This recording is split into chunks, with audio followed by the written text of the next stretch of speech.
الحمد للہ رب العالمین والصلاة والسلام علی اشرف الانبیاء والمرسلین اما بعد۔ محترم سامعین و ناظرین حضرات، جیسا کہ آپ جانتے ہیں رجب مہینہ عرب میں بھی اور اسی طرح پاک و ہند میں بھی اس کا چاند نظر آ چکا ہے۔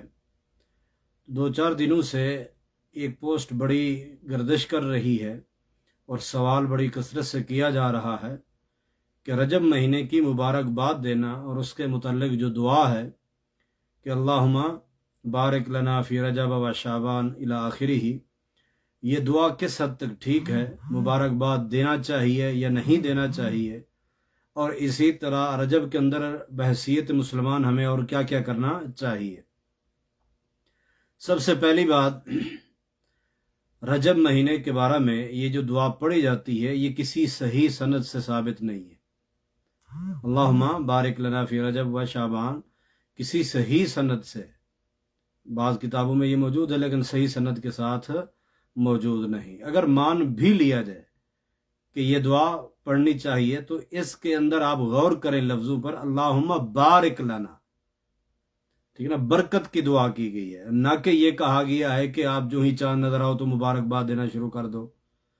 تو مبارکباد دینے کا حکم نہیں، جس طرح رمضان میں برکت کے لیے دعا کی گئی ہے یا کرنے کا حکم ہے، یا اسی طرح جو ہے نا وہ رجب ہو یا شعبان ہو، کسی مہینے میں بھی اپنے لیے، کاروبار کے لیے، امت مسلمہ کے لیے برکت کی دعا کی جا سکتی ہے۔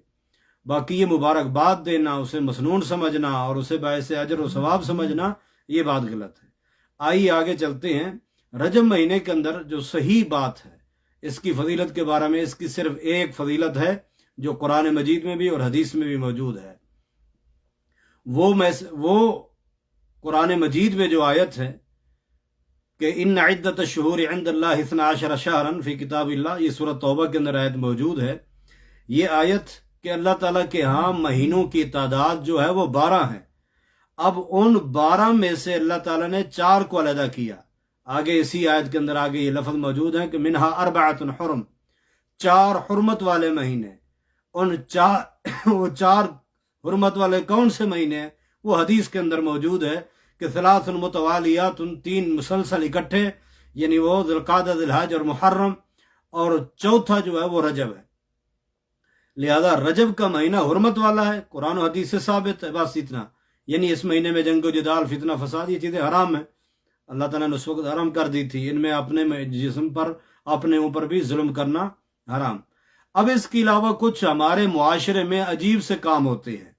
میں ان کاموں کے تذکرے سے پہلے ایک بات عرض کر دوں کہ جو سنت ہوتی ہے، سنت انٹرنیشنل ہوتی ہے، اور جو بدعت ہوتی ہے وہ علاقائی ہوتی ہے، ہر علاقے کی اپنی اپنی ہوتی ہے۔ نبی علیہ الصلوۃ والسلام فرماتے من احب سنتی فقد احبنی، جس نے میری سنت سے پیار کیا اس نے مجھ محمد صلی اللہ علیہ وسلم سے پیار کیا، اور جس نے مجھ محمد صلی اللہ علیہ وسلم سے پیار کیا کان معی فی الجنہ، وہ جنت میں میرے ساتھ ہوگا۔ تو اس لیے نبی علیہ الصلوۃ والسلام کی سنت کو اور طریقے کو اپنانا چاہیے۔ تو کیا ہے، اس رجب مہینے کے اندر کوئی ایسا عمل جو بقیہ مہینوں سے ہٹ کے علیحدہ کیا گیا ہو یا فضیلت والا ہو، ایسا ہمیں کہیں نہیں ملتا۔ مثلا ہمارے معاشرے میں کچھ لوگ جو ہے چاند نظر آتے ہی پہلی تاریخ کو رجب کی پہلی تاریخ کو صلاۃ الفیہ پڑھتے ہیں، ہزاری نماز۔ اسی طرح پہلی جمعرات کو کیا پڑھتے ہیں، جو ہی پہلی جمعرات آئے گی تو اس میں صلاۃ الرغائب پڑھی جاتی ہے۔ اسی طرح پھر 15 رجب کو جو ہے نا وہ صلاۃ ام داود کی نماز پڑھی جاتی ہے۔ بعض ساتھی شاید سن کے پریشان ہو، حیران ہو کہ شیخ صاحب تو یہ نہیں عجیب باتیں بتا رہے ہیں۔ ہاں، اس لیے کیونکہ بدعت ہر علاقے کی اپنی ہے، یہ انٹرنیشنل نہیں ہوتی، ہر علاقے کے اندر ایک سے بڑھ کے۔ اب ایک علاقے میں کچھ چیزیں ملیں گی، دوسرے میں کچھ اور ملیں گی۔ آپ کو ایک ملک میں کچھ بدعتیں ملیں گی، دوسرے ملک، حتیٰ کہ ملک تو دور کی بات ہے، ایک ضلع اور صوبے میں بھی آپ چینج کر کے دیکھیں، قوم کے اندر، قبیلے کے اندر بھی قبیلے مختلف ہوتے جائیں گے تو آپ کو یہ بدعتیں بھی مختلف ملتی جائیں گی۔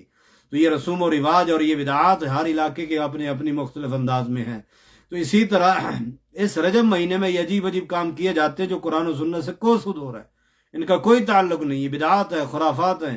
حتیٰ کہ 22 رجب کو جو ہے نا کنڈے بھرنا ہے جی، کس لیے جی؟ یہ لکڑہارے کی کہانی اور امام جعفر صادق کی نسبت، یہ بھی غلط ہے۔ اصل میں 22 رجب کو 22